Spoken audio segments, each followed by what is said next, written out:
میں یہ کہنا چاہتا ہوں کہ جس طریقے سے اس وقت رات کو کل آپ نے دیکھا کہ کس طرح سے پورا ملک عمران خان کے ساتھ اظہار یکجہتی کے لیے باہر نکلا. گوجرانوالہ میں جو جلسہ ہوا ہے، اتنا بڑا جلسہ گوجرانوالہ کی تاریخ میں کبھی اس سے پہلے نہیں ہوا. اس سے پہلے بھی ویسے جو سب سے بڑا جلسہ تھا وہ بھی تحریک انصاف کا جلسہ تھا، جو پچھلا جلسہ تھا، لیکن کل کے جلسے نے اس کا ریکارڈ بھی جو ہے وہ توڑ دیا. اور اس کے ساتھ پاکستان کی تاریخ میں کبھی یہ نہیں ہوا کہ ایک لیڈر ایک جگہ کے اوپر جلسے کر رہا ہو اور ہم یہ دیکھیں کہ ہر جگہ کے اوپر سکرینز لگیں اور millions and millions of people جو ہیں وہ نکلیں اور اظہار یکجہتی کریں. کل فیصل آباد میں آپ نے دیکھا، کل ملتان میں آپ نے دیکھا، کل کراچی میں دیکھا آپ نے، باقی جو تمام چھوٹے بڑے مردان میں، نوشہرہ میں، پشاور میں، ہر جگہ کے اوپر کل لوگ جو ہے وہ باہر نکلے اور انہوں نے عمران خان کے ساتھ اپنی یکجہتی کا اظہار کیا.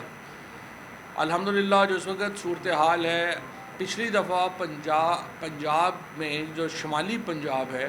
یہاں پر پی ٹی آئی نے 100% نشستیں جیتی تھیں. اب انشاءاللہ جو حالات ہیں وسطی پنجاب میں بھی، سینٹرل پنجاب جو ہے، یہاں پر بھی آپ دیکھیں گے کہ تحریک انصاف ایک لینڈ سلائڈ وکٹری جو ہے اس کی طرف جا رہی ہے. اور احسن اقبال ہیں، خرم دستگیر ہیں، خود شہباز شریف ہیں، ان کی ضمانتیں ضبط ہو جائیں گی اگلے انتخابات میں. اور اسی لیے آپ نے دیکھا ہے کہ انتخابات سے یہ ایسے دوڑ رہے ہیں جیسے گدھے کے سر سے سینگ. یہ لوگ تیار ہی نہیں ہیں الیکشن کرانے کے لیے، اور ان کو لگتا یہی ہے کہ اگر ہم الیکشن کرائیں گے تو ہماری جو صورتحال ہے وہ اتنی اس وقت بری ہے، اتنی دگرگوں ہے کہ یہ الیکشن افورڈ ہی نہیں کرتے. لہٰذا آپ نے دیکھا کہ کس طرح سے یہ الیکشنوں سے بھاگے. یہاں پر میں یہ پوائنٹ آؤٹ کرتا ہوں کہ الیکشن کمیشن کے فیصلے بند کمروں میں ہوتے ہیں. انہیں احساس ہی نہیں ہوتا کہ اربوں روپیہ آپ نے جو ملک کا ہے وہ خرچ کروا دیا، لوگوں کے پیسے لگوا دیے، اس کے بعد 3 دن پہلے آپ کہہ دیتے ہیں جی الیکشن نہیں ہو رہے. اس طرح تو ملک کے نظام نہیں ہوتے. جب ادارے جو فیصلے کرتے ہیں انہیں ذمہ دارانہ فیصلے کرنے ہوتے ہیں. یہ تو نہیں کہ آپ ایک بند کمرے میں بیٹھ جائیں اور کہہ دیں کہ جی آج الیکشن ہو رہے ہیں، اگلے دن آپ کہہ دیں الیکشن ختم ہو گئے ہیں. جو سیلاب تھا یہ تو کم از کم 2-3 مہینوں سے یہ معاملہ جو ہے وہ جاری ہے اور آپ کے سامنے حالات خراب ہو رہے تھے، تو آپ کو خیال نہیں آیا. اس وقت جب ہم کہہ رہے تھے کہ یہ جو نوٹیفیکیشنز ہیں غلط ہیں، اس کو نہیں مانا گیا، اس کے اوپر آپ نے الیکشن جو ہیں وہ کروا دیے. اربوں روپیہ قوم کا آپ نے ایک ایکسرسائز کے اوپر ختم کرایا اور 2 دن پہلے آپ نے کہہ دیا الیکشن نہیں ہو سکتے. اس طرح سے میں یہ سمجھتا ہوں کہ ایک تو غریب قوم ہے، اس کے اوپر اس طرح کے جو غیر ذمہ دار لوگ جو ہیں جن کو آگے بٹھا دیا گیا ہے، انہوں نے اس ملک کا حشر نشر کر دیا ہے. اور الیکشن کمیشن کی جو کارکردگی ہے، ایک تو ان کا باعث ہے جو پی ٹی آئی کے خلاف ہے، وہ تو اس کے اوپر تو ہم بات کرتے ہی رہتے ہیں، لیکن جو ایڈمنسٹریٹو کیوس ہے وہاں پہ جو اس وقت ہم دیکھ رہے ہیں کہ ایک انتظامی بحران ہے الیکشن کمیشن کے اندر، جو صریحاً چیف الیکشن کمشنر اور ان کی جو ٹیم ہے اس کی نالائکی کی وجہ سے پیدا ہوا ہے.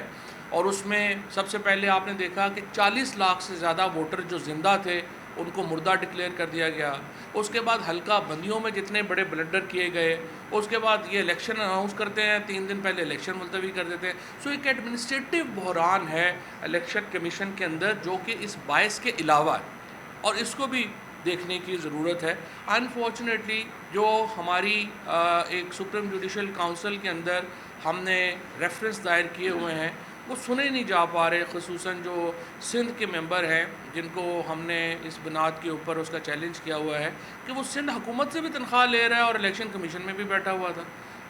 ہے. تو وہ اس کے اوپر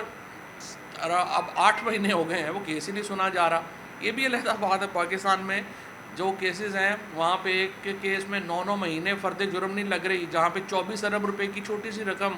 وزیر اعظم اور ان کے بیٹے جو ہیں ان کی منی لانڈرنگ کی ہے. اور اس کے بعد دوسرا کیس جو ہے رمضان شوگر مل کا، وہ تو 2-2.5 سال سے الحمدللہ اس کی اوپر ہیئرنگ ہی نہیں ہوئی، اور وہ کیس جو ہے وہ اب نیب نے کہہ دیا جی چونکہ لاء ترمیم ہو گئی ہے لہٰذا یہ کیس ہم سے اٹھا لیں. سو مجھے نہیں پتا کہ اس کے اوپر ہمیں بات کریں گے تو کنٹیمپٹ ہے یا نہیں ہے،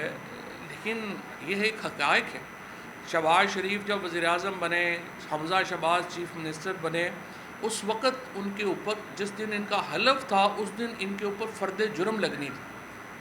وہ فرد جرم نہیں لگی ہے، وہ فرد جرم 9 مہینے ہو گئے نہیں لگ رہی، اور اس کے اوپر جو 24 ارب روپیہ ہے یہ پاکستان کے لوگوں کا پیسہ ہے، اور اس کے اوپر جو سنجیدگی ہے ہمارے عدالتی نظام کی وہ آپ کے سامنے ہے، اور پھر بات کریں تو پھر آ جاتا ہے کہ نہیں جی یہ بڑی توہین ہو گئی ہے، لیکن پوری قوم جو ہے وہ یہ دیکھ رہی ہے، اور اسی لیے پاکستان کا جو جسٹس سسٹم ہے اس کے اوپر جو سوالیہ نشان ہے وہ انفارچونیٹلی برقرار ہے۔ جب تک ہم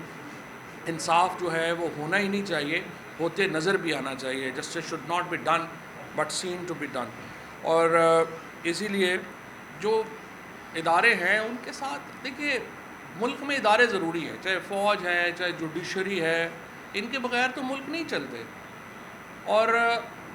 ہم اداروں کے ساتھ قریبی تعلقات رکھنا چاہتے ہیں، ہم ایک پیج پہ رہنا چاہتے ہیں اداروں کے ساتھ، لیکن جو ہمارے کانسٹیٹیوشنل ادارے ہیں، سیاسی جماعتیں بھی ان میں ایک اہم ادارہ ہیں جو آرٹیکل 17 کے تحت بنتی ہیں، اور سیاسی جماعتیں ول آف دا پیپل کو ریپرزینٹ کرتی ہیں۔ پاکستان کے جو نان الیکٹڈ ادارے ہیں وہ ول آف دا پیپل کو ریپرزینٹ نہیں کرتے، ان کی نمائندگی نہیں کرتے، لوگوں کی جو ایک سمجھیے کہ جو آراء ہے، لوگوں کی جو خواہش ہے، لوگوں کی جو آواز ہے، اس کو سیاسی جماعتیں وہ ریپرزینٹ کرتی ہیں، ان کی نمائندگی کرتی ہیں۔ نان الیکٹڈ ادارے لوگوں کی نمائندگی نہیں کرتے، لہٰذا جہاں پہ ہم نان الیکٹڈ اداروں کا عزت اور احترام ہے اور انہیں ایک پیج کے اوپر ہونا چاہیے، وہیں پر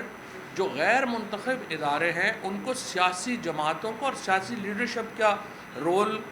کا بھی احترام کرنا چاہیے، اور بند کمروں میں بیٹھ کے سیاسی جماعتوں کے اور سیاسی لیڈرشپ کے جو قد ہیں ان کو اوپر نیچے کرنے کی سوچ جو ہے وہ نہیں ہونی چاہیے، کیونکہ اس طرح سے توازن بگڑ جاتا ہے، اور جب ملک کا توازن بگڑ جائے تو ہم نے دیکھا ہے دنیا میں یہ ہو نہیں سکتا کہ اداروں کی آپس میں جب ایک پیج پہ نہیں ہوں، ادارے ایک طرح کی پالیسیز جو ہیں وہ نہیں کریں گے، وہ ملک نہیں چل سکتا۔ لہٰذا یہ بات بڑی اہم ہے پاکستان کے اندر کہ ایک ادارہ جاتی توازن برقرار رہے، جہاں پہ ادارے جو ہیں وہ سیاسی جماعتوں کا، سیاسی لیڈرشپ کے مینڈیٹ کا احترام کریں، وہیں پہ سیاسی جماعتیں اور سیاسی لیڈرشپ اداروں کے کردار کا احترام کرے، اور یہ جب ہوگا تو پاکستان میں یہ توازن برقرار رہ پائے گا اور ہم آگے چل پائیں گے، ادروائز پھر پاکستان کے اندر جو ہے وہ سیاسی صورتحال کبھی بھی درست جو ہے وہ نہیں رہے گی۔ ہماری جو گزارش ہے وہ صرف اتنی سی ہے کہ حتمی فیصلے جو ہیں وہ بند کمروں میں نہیں ہونے چاہیے، وہ پاکستان کے عوام کو کرنے دیں، پاکستان کے عوام جو ہیں وہ فیصلے کریں گے تو پاکستان کی جو بھلائی ہے وہ ہوگی۔ بند کمروں میں ہونے والے فیصلے جو ہیں ان کا نہ تو ان کی کوئی لائف ہوتی ہے نہ ان کی کوالٹی ہوتی ہے، لہٰذا یہ پاکستان کے عوام کو فیصلے جو ہیں وہ کرنے چاہیے۔ ان 4 مہینوں میں جو کہ جو ایک سازش کے نتیجے میں جس طریقے سے ایک منتخب حکومت کو ہٹایا گیا، آپ دیکھیے اس کے بعد حالات کیا ہو گئے ہیں، اس کے بعد پاکستان کی معیشت کی کمر ٹوٹ گئی ہے۔ آج پاکستان کے عوام جب بجلی کے بل دیتے ہیں تو مجھے احساس ہے، مفتاح اسماعیل صاحب جو ہیں انہوں نے کل پریس کانفرنس کی، لیکن پورے 14 کروڑ جو ہمارے 22 کروڑ لوگ ہیں ان کو وہ کئی مہینوں سے رلا رہے ہیں، 22 کروڑ لوگوں کو اتنے مہینوں سے رلا رہے ہیں، اور اس کے بعد ہم نے دیکھا کہ ان کی آنکھوں میں بھی آنسو آ گئے، لیکن یہ آنسو تو آپ ہی کے دیے ہوئے ہیں۔ آج تک ہمارے فائنانس منسٹر نے، ہمارے پرائم منسٹر نے، اس کابینہ نے ایک بھی کو مجھے ایسی پریس کانفرنس بتا دیں جس میں انہوں نے اپنا کوئی پروگرام دیا ہو، اپنا کوئی ایجنڈا دیا ہو جس سے کوئی لوگوں کی زندگیاں بہتر ہو سکیں۔ ہمیں آ کے بتاتے ہیں کہ جناب اگر ہم IMF سے نہ ڈیل کرتے تو ملک ڈیفالٹ ہو جاتا، لیکن جب ملک آپ کے حوالے ہوا تھا اس وقت تو یہ ملک 6% کے اوپر گرو کر رہا تھا، اس وقت تو یہاں پہ ہمارے ہاں آٹا جو تھا وہ 55 روپے کا مل رہا تھا، کراچی میں آج آٹا 104 روپے کے اوپر ہے۔ جب ہم نے جو حکومت عمران خان سے جب آپ نے لی تھی، عالمی منڈی میں تیل جو تھا وہ $105 اب بیرل کے اوپر تھا، آج $83 اب بیرل کے اوپر ہے، اور قیمت آپ دیکھ لیں، آپ نے $80 قیمت جو ہے وہ بڑھا دی۔ آج جو خوردنی تیل ہے اس وقت جو انٹرنیشنل مارکیٹ میں وہ $1700 کے اوپر تھا جب پی ٹی آئی کی حکومت تھی۔ آج خوردنی تیل کی عالمی قیمت $800 ہے، لیکن یہاں پہ تیل کی قیمتوں میں جو ہمارے گھی کی قیمتوں میں $100 بھی کمی نہیں ہوئی، $1 بھی کسی آپ نے لوگوں کو جو ہے وہ ٹرانسفر نہیں کیا۔ اسی طریقے سے جو بجلی کی ہماری قیمت ہے، جب ہم نے پی ٹی آئی نے حکومت چھوڑی تھی تو وہ 16 اور 18 روپے کے درمیان جو تھی وہ فلکچویٹ کر رہی تھی پر یونٹ، اس وقت $36 سے بھی زیادہ ہو گئی ہے۔ تو مجھے آپ بتائیے کہ اس حکومت کے پاس کوئی ایجنڈا نہیں ہے، کوئی فیصلے نہیں کر سکتے۔ آج دیکھیے مثلا پورے ملک میں مثلا پیناڈول ہی نہیں مل رہی۔ پیناڈول کیوں نہیں مل رہی؟ اس لیے نہیں مل رہی کہ حکومت جو وفاقی کابینہ نے جو قیمت طے کرنی تھی پیناڈول کی وہ کر ہی نہیں پا رہے، لہٰذا اس کی وجہ سے پورے ملک میں دوائی کی پیناڈول جیسی دوائی کی قلت ہو گئی ہے۔ باقی جو دوائیاں ہیں ان کی ایک لمبی فہرست ہے جو بننا بند ہو گئی ہیں پاکستان کے اندر۔ یہ جو مہینے ہیں، جو پچھلے 4-5 مہینے ہیں، ان میں آپ نے یہ دیکھا ہوگا کہ پاکستان کے اندر کوئی نیا پروجیکٹ جو ہے لارج سکیل مینوفیکچرنگ کو تو بھول ہی جائیں، ریئل اسٹیٹ کا بھی کوئی نیا پروجیکٹ پاکستان میں نہیں آیا۔ ایک طرف جو مہنگائی ہے وہ 45% کے اوپر پہنچ گئی ہے،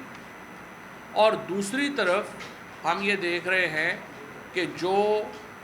لوگوں کی نوکریاں ہیں وہ اب ختم ہو رہی ہیں۔ ایک طرف مہنگائی اوپر جا رہی ہے، دوسری طرف لوگوں کی نوکریاں جو ہیں وہ نیچے جا رہی ہیں۔ اور اگر آپ یہ سمجھیں کہ یہ حالات آپ میڈیا کے اوپر سینسرشپ کر کے، لوگ تو بیوقوف ہیں، ان کو تو سمجھ نہیں آ رہے، ہمیں پتہ ہے کہ آج میڈیا بیچارہ اتنا بے بس ہے کہ وہ مہنگائی بھی ڈسکس نہیں کر سکتا۔ 2 اینکر جو مہنگائی ڈسکس کر رہے تھے ان کو مالکوں کی طرف سے وارننگ آ گئی کہ ابھی یہ نہیں ڈسکس کرنا۔ جو اس وقت اخبار کی آپ خبریں اٹھا کے دیکھیں، پاکستان کے اندر ہیڈ لائن سینسر ہوتی ہیں، اور بڑی بڑی اخباریں جو اس وقت ہمارے دور میں ڈان جیسی اخباریں جو ایڈیٹوریل لکھتی تھیں کہ بڑا ظلم ہو گیا، لٹ گئے، مر گئے، برباد ہو گئے، وہ نظر ہی نہیں آ رہے۔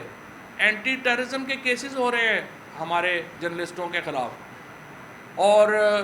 جو اخبار ٹیلی ویژن ہیں، رات کو ARY کو جب انہوں نے پورا جلسہ دکھایا، اس کے فوراً بعد نیا ٹیل نے اسلام آباد میں بند کر دیا۔ وہ سینسرشپ اس وقت پاکستان میں میڈیا کے اوپر ہے، اینٹی ٹیررزم ایکٹ کا، اور جو بلاسمی کیسز ہیں، توہین مذہب کے قانون ہیں، کبھی کسی اور حکومت نے اپنے سیاسی مخالفین کے خلاف، اپنے میڈیا کے کرٹکس کے خلاف اس طرح سے استعمال نہیں کیے جس طرح سے پاکستان میں ہو رہے ہیں۔ میں تو سپریم کورٹ کی توجہ دلانا چاہوں گا، پاکستان پہلے ہی دہشت گردی سے شدید متاثر ملک ہے، اور یہاں پہ اگر آپ اینٹی ٹیررزم کی جو لا ہے اس کو اتنا ٹریولائز کر دیں گے، اتنا اس کو عمومی استعمال میں لے آئیں گے کہ اپنے ہر سیاسی مخالف کے خلاف آپ اینٹی ٹیررزم ایکٹ کے کیسز کریں گے، آپ کے جو اصل کیسز ہیں جن پہ اینٹی ٹیررزم لگنا چاہیے وہ وہاں افیکٹ ہوں گے۔ عمران خان کے اوپر آپ نے اینٹی ٹیررزم ایکٹ لگا دیا ہے، آپ نے جو باقی لوگ ہیں ان کو، جو میڈیا کے لوگ ہیں، جمیل فاروقی کو آپ نے اریسٹ کر لیا اینٹی ٹیررزم ایکٹ کے اوپر، شہباز گل کو آپ نے بغاوت کے اوپر جو ہے مہینہ ہو گیا رکھا ہوا ہے، اور یہ آپ کی جو اس وقت پالیسیز ہیں، سپریم کورٹ کو چاہیے کہ اس کا نوٹس لیں۔ سیلاب میں آپ کو بتاؤں کہ آج عمران خان دوسری بڑی ٹیلی تھون کرنے جا رہے ہیں سیلاب کے اوپر۔ جب پچھلی ہم نے جو ٹیلی تھون کی تھی اس میں 5 ارب روپے سے زیادہ کی کمٹمنٹس جو ہیں وہ عمران خان کو ملی تھی۔ ان 5 ارب میں سے 3 ارب روپیہ جو ہے وہ جمع ہو چکا ہے، وہ پاکستان کو ہمارے جو اکاؤنٹس ہیں خیبر پختونخوا کے اور پنجاب بینک کے ان میں آ چکا ہے، اور ان میں سے جو 1 ارب روپیہ ہے وہ آپ کو معلوم ہے کہ عمران خان پہلے ہی اناؤنس کر چکے ہیں کہ وہ سندھ میں جائیں۔ آج جو ٹیلی تھون ہوگی انشاءاللہ ہمیں امید ہے کہ اس میں بھی اوورسیز پاکستانیز جو ہیں وہ بھرپور تعداد میں اپنی کمٹمنٹس دیں گے، اپنا اظہار کریں گے۔ آج ایک میٹنگ بھی ہے ابھی شام کو جہاں پہ ہم اس کو دیکھ رہے ہیں، ڈاکٹر ثانیہ نشتر جو ہیں وہ اس کی سربراہی کر رہی ہیں کمیٹی کی، جو یہ دیکھ رہی ہیں کہ ہم نے یہ پیسہ خرچ کیسے کرنا ہے، اس کو جو بیسٹ یوٹیلائزیشن جو ہے پیسے کی وہ کیسے ہوگی۔ اور میں آپ کو یہاں پہ یہ بھی بتا دوں کہ عمران خان کی جو ٹیلی تھون ہے یا جو پیسے جمع ہوئے ہیں، یہ حکومت اس کے عشر اشیر بھی پیسہ جو ہے وہ جمع نہیں کر سکی۔ کسی اوورسیز پاکستانی نے، کسی پرائیویٹ نے 1 روپیہ بھی شہباز شریف اور حکومت کے فنڈ میں نہیں ڈالا۔ اس سے آپ اندازہ لگا سکتے ہیں کہ اس حکومت کے اوپر عدم اعتماد کتنا بڑا ہے۔ اس سے آپ اندازہ لگا لیں کہ اوورسیز پاکستانی جو ہیں وہ اس حکومت کے کریکٹر کے بارے میں کیا سوچتے ہیں، کہ اس حکومت کو جو انہوں نے اپنے اکاؤنٹس کھولے ان میں ایک بھی پرائیویٹ فنڈنگ جو ہے وہ اس طرح سے نہیں آئی، جو سوائے زبردستی کی جو فنڈنگ ہوتی ہے کہ فلانے تنخواہیں کاٹ لیں، یہ کر لیں، وہ کر لیں، کوئی پرائیویٹ فنڈنگ جو ہے وہ اس حکومت کو نہیں ملی۔ اور ہمارے جو دوست ممالک ہیں، آپ اندازہ لگائیے کہ ہم اس وقت کتنی بڑی تنہائی کا شکار ہے کہ پاکستان کو جب زلزلہ آیا تھا اور جب پرویز مشرف پاکستان میں سربراہ تھے اور پھر 2010 میں سیلاب آیا تھا، بہت بڑی تعداد میں ہمارے جو دوست ممالک ہیں وہ آگے بڑھے اور انہوں نے ہماری مدد کی۔ سعودی عربیہ نے، UAE نے، اوورسیز پاکستانیز نے، ایون جو ویسٹرن ممالک ہیں انہوں نے، پھر ایک فرینڈز آف پاکستان 2010 میں لانچ کیا گیا، ان تمام نے بڑھ کے آگے پاکستان کا ہاتھ پکڑا اور ہم اس مشکلات سے نکلے۔ آج پاکستان کے ساتھ ایک بھی دوست ملک نے اس طرح سے کمٹمنٹ کا اظہار نہیں کیا جو کہ پچھلے بڑی بلاؤں میں کیا تھا، اور انڈیویجولز جو ہیں وہ اپنے طور کے اوپر کام کرنا چاہتے ہیں، کوئی بھی شہباز شریف کے اوپر اور اس کی کابینہ کے اوپر اعتماد کرنے کو تیار نہیں ہے، کیونکہ لوگوں کو یہ یقین نہیں ہے کہ جو پیسہ ان کو ملے گا کیا وہ سیلاب زدگان کے اوپر خرچ ہوگا یا یہ پیسہ یہ لندن میں یا ان کے اپنے محلات کے اوپر چلا جائے گا۔ لہذا اعتماد کی کمی کی وجہ سے موجودہ حکومت کے جو اس وقت وزیر اعظم ہیں، کابینہ ہیں، ان کو کوئی بھی بندہ جو ہے وہ رسک لینے کو ہی تیار نہیں ہے اور ان کو پیسے دینے کو ہی تیار جو ہے وہ نہیں ہے۔ لیکن عمران خان کو ایک بہت بڑا پیسہ جو ہے وہ ملا ہے اور انشاءاللہ تعالیٰ وہ پیسہ جو ہے وہ اس کے مطابق ہی جو ہے وہ خرچ ہوگا۔ اور میں یہاں پہ یہ بھی بتا دوں کہ جو اس ساری ایفرٹ کو ہم ٹرانسپیرنٹ رکھ رہے ہیں، ایک ایک روپیہ جو ہے جو پاکستان میں عوام نے عمران خان کو دیا ہے، اس ٹیلی تھون کو دیا ہے، وہ آپ کے سامنے آئے گا۔ اور یہاں پہ یہ بات بھی ذرا آپ دیکھ لیجئے کہ سیلاب پنجاب میں اور خیبر پختونخوا میں بھی ہٹ کیا تھا، لیکن آج جو تباہی ہے اس میں آپ دیکھ لیں کہ پنجاب اور خیبر پختونخوا کی حکومتوں نے کتنے احسن طریقے سے اس سارے معاملے کو ڈیل کیا۔ کوئی آپ کو وہاں پہ اس طرح کے مناظر نہیں ملتے جو سندھ میں اور بلوچستان میں مل رہے ہیں۔ اس کی وجہ کیا ہے؟ اس کی وجہ یہ ہے کہ پنجاب میں ایک تو عمران خان وہ واحد لیڈر تھے جو ماحول کی بات کرتے ہیں۔ سیلاب کیوں ہے؟ سیلاب کی 3 بڑی وجوہات ہیں۔ کلائمیٹ چینج ہے جس کی وجہ سے آپ کو یہ سیلاب کا سامنا کرنا پڑ رہا ہے، آپ کا ڈرین نہیں ہے، یعنی پانی آتا ہے اس کو نکالنے کے ذرائع نہیں ہے، اور آپ نے ڈیمز نہیں بنائے۔ 140 MMF پانی پاکستان میں ہر سال آتا ہے، ہم نے صرف 13 MMF سٹور کرنے کا انتظام کیا ہوا ہے۔ یہ 1970 کے بعد جب تربیلا بنا، پہلا لیڈر عمران خان تھا جس نے 10 ڈیمز پاکستان میں شروع کیا، جس نے 10 بلین ٹری سونامی پاکستان کے اندر شروع کی، جس نے لوگوں کو شعور دیا کہ درخت لگانے کیوں ضروری ہیں۔ اس سے پہلے تو پاکستان میں پولیٹیکل ایرینا میں تو کبھی کسی نے یہ بات ہی نہیں کی۔ جو آج KP کا جو سٹرکچر ہے، پنجاب کا جو سٹرکچر ہے، وہ جو PTI کی حکومتیں تھیں ان کی وجہ سے بہت بہتر تھا، اور وہاں پہ سیلاب کی تباہ کاریاں کم ہوئی ہیں، مینجمنٹ بہت بہتر تھی، سیلاب سے نمٹنا آسان تھا۔ جبکہ سندھ میں جو پہ 14 سال سے پیپلز پارٹی کی حکومت ہے، ایک تباہی پھر گئی، کیونکہ جتنا پیسہ ڈیموں کے نام کے اوپر، بندوں کے نام کے اوپر، ڈرین کے نام کے اوپر سندھ میں گیا، وہ کرپشن میں گیا۔ اور بلوچستان کے تو آپ نے دیکھ ہی لیا ہے، کنٹریکٹرز ایسوسی ایشن کے جو سیکٹری ہیں انہوں نے کہا کہ 50% پیسہ بلوچستان میں جو ڈیموں، چھوٹے ڈیموں میں اور بندوں میں جاتا ہے، وہ کرپشن میں ہمیں دینا پڑتا ہے کنٹریکٹرز کو، تو وہاں پہ کیا بننا ہے؟ جب تک بلوچستان اور سندھ کی حکومتوں میں ہم سیاسی تبدیلی نہیں لے کے آ سکتے، جب تک ہم PTI جیسی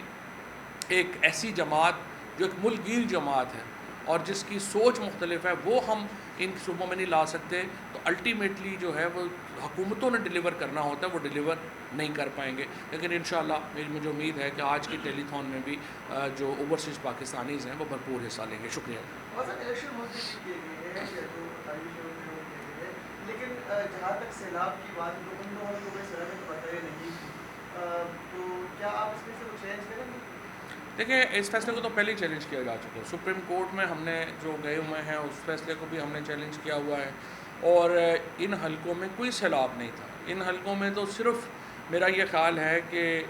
چیف الیکشن کمشنر اور ممبران جو ہیں وہ شاید ایک ایسی اینک پہن کے بیٹھ گئے تھے کہ ان کو لگا کہ ادھر بھی بہت بڑا سیلاب ہے، جس طرح وہ ویڈیو گیم کھیلتے ہیں نا جس میں آ جاتا ہے کہ جو آپ مرضی امیجن کر لیتے ہیں، اس طرح کی اینک لگائی ہوئی ہے آج کل الیکشن کمیشن نے، تو ان کا جو دل کرتا ہے وہ اس میں دیکھ لیتے ہیں۔ ادروائز ان حلقوں میں نہ سیلاب تھا، اور اگر سیلاب تھا تو یہ تو بالکل مذاق ہے، یہ تو ریکوری ہونی چاہیے ان لوگوں سے جنہوں نے کروڑوں روپیہ پاکستان کا وہاں پہ خرچ کر دیا اور اینڈ کے اوپر الیکشن ملتوی کر دی۔ اور چودھری صاحب، کیا 2 ہائی کورٹ سے زیادہ کیمرہ طاقتور ہو گیا ہے؟ کل خان صاحب کا جلسہ بول نے پوری کوریج تھی، پھر ایئر بھائی نے بھی دکھایا، اس کے باوجود کیبل پر بار بار کبھی بول بند کر دیا جاتا ہے، رات کو 11 بجے تک بند رہا، ایئر بھائی بند رہا، تو یہ بتایا کہ کیمرہ زیادہ تک بند ہو گیا۔ میرا یہ خیال ہے کہ یہ chief justice Sindh high court اور چیف جسٹس اسلام آباد ہائی کورٹ سے میں اپیل کرتا ہوں، آپ دیکھیں کہ کس طرح سے آپ کے احکامات کو ایک بالکل ہوا میں اڑا دیا گیا ہے۔ یہ جو میڈیا کے ساتھ یہاں پہ ہو رہا ہے، یہ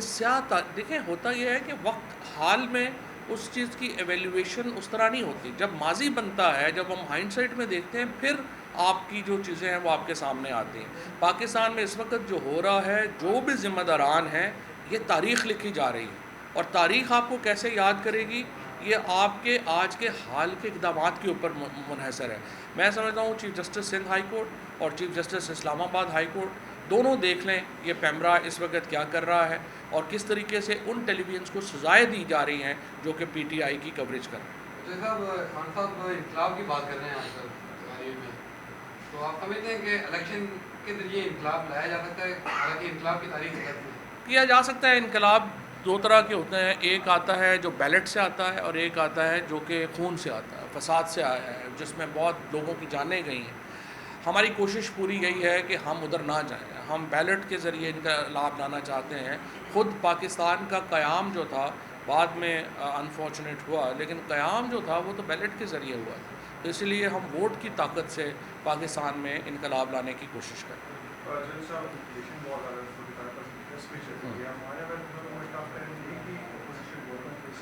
آج ہم نے اپنے تمام جو ضلعی صدور ہیں ان کو یہ لکھ دیا ہے کہ آپ تیاری کر لیں، اور اگلے ہفتے سے ہم مہنگائی کے خلاف ایک بہت بڑی تحریک کا آغاز جو ہے وہ کرنے جا رہے ہیں، اور مجھے امید یہی ہے کہ یہ جو تحریک شروع ہوگی یہ پھر ہم اس کو ایک بڑی جو پولیٹیکل موومنٹ ہے اسی میں ہی ہم کنورٹ۔ نواز شریف صاحب واپس آ رہے ہیں، بتایا جا رہا ہے کہ پنجاب میں تحریک اعتماد لائی جا رہی ہے، اور آپ کی جو 20 سے 21 جو ایم پی ایز ہیں وہ یا تو غیر حاضر ہیں یا کچھ میں جائیں گے، تحریک کیسی ہے آپ؟ لیکن پہلی بات تو یہ ہے کہ نواز شریف کا تو مجھے نہیں لگتا وہ واپس ہے، کیونکہ نواز شریف جو ہیں وہ عدالتوں کو اسکیپ کرنا چاہتے ہیں، عدالتوں سے بچ کے پاکستان آنا چاہتے ہیں۔ پاکستان کا اس وقت جو قانون ہے اس میں 2/3 اکثریت چاہیے نواز شریف کو واپس سیاست میں اہل کرنے کے لیے، اس کے علاوہ کوئی اور راستہ نہیں ہے، اور ان کو آ کے جیل جانا پڑے گا اور کیس لڑنا پڑے گا، اور مجھے نہیں لگتا نواز شریف جو ہیں وہ آئیں گے، حالانکہ ہم چاہتے ہیں کہ وہ آئیں اور اپنا کیس جو ہے وہ فیس کریں۔ جہاں تک اس بات کا تعلق ہے کہ پاکستان کے اندر جو یہ تحریک لا سکتے ہیں، میرا یہ خیال ہے کہ چودھری پرویز الہی بھی تگڑے آدمی ہیں، اور یہ پنجاب میں جو تحریک کی باتیں ہو رہی ہیں یہ نہ ہو کہ الٹیمیٹلی نون لیگ کے 20-21 بندے ٹوٹ جائیں۔